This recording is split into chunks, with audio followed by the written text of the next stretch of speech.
Hey everybody, Sean or the Archivist here again, and welcome back to the third episode, or third installment, of Time to Rewind, a basic little show I'm doing on YouTube right now, where I watch an old movie, or a movie on VHS, and I review it for you guys. Today's feature presentation, or this week's feature presentation, is The Avengers. Now, this is not the Marvel edition that came out a couple years ago. This is the 1998 version that was actually, I believe, directed by British people, so it actually has a more British feel to it than most of the American movies I reviewed so far. What I mean by that is that instead of everyone directly telling you what's going on in the plotline or the story, you are given different important conversations between characters, but then you have to interpret what those conversations are actually meaning in the context of the present time and the movie. So it's way more subtle. There's a lot more subtlety and not as direct, high-octane action for this movie, especially considering the fact it's a spy movie, and a lot of American spy movies are like James Bond and such, and this is way more of a MacGyver almost like subtlety. It's really awesome. I encourage you guys to check it out. Also has one of my favorite actors. If you can't see his face up there, it's Sean Connery. He's playing in this movie again. There we go. Sean Connery, awesome guy. He plays the evil bad guy in this one, which is Dr. De Winter.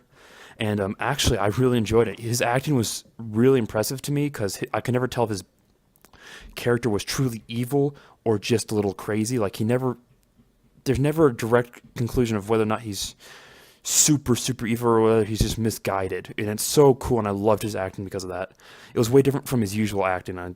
He just pulled it off so well. It was amazing, and there's tons of weird and interesting scenes in this movie. Like to describe a couple, there's like an old lady with a machine gun, and I have one of my favorite British comedians actually play a role in this, Eddie Izzard. For those of you who don't know, he uses a lot of the F word, in which it appears several times in this movie. But he's a British comedian that I really enjoy, and he's also transvestite. And I love this movie because he actually plays the thug character in this. So he only gets like one line throughout the whole movie, but it's just, his acting's phenomenal, and he always has this little sneer going on, and it's just beautiful. I would say, if nothing else, check it out for his acting. Overall, what do I think of the movie? I would say a good 4 out of 5 stars. It's definitely not your usual American movie, and it is definitely a little confusing to me. It was definitely confusing. I would have to rewatch it at times just because there was so much going on at once, and the subtlety, and I definitely didn't catch all the jokes. But overall, I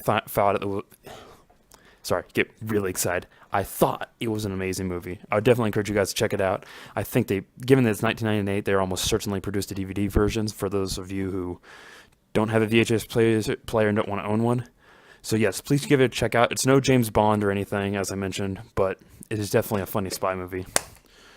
And that's the basic for this week. I'm hoping to maybe start producing more videos in the future. Right now, my school schedule is such that I don't have time to. But we'll just keep playing around with this. We'll keep talking.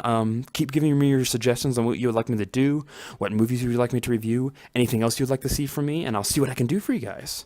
So thank you very much for watching this installment of Time to Rewind, and see you all next Thursday for the next review.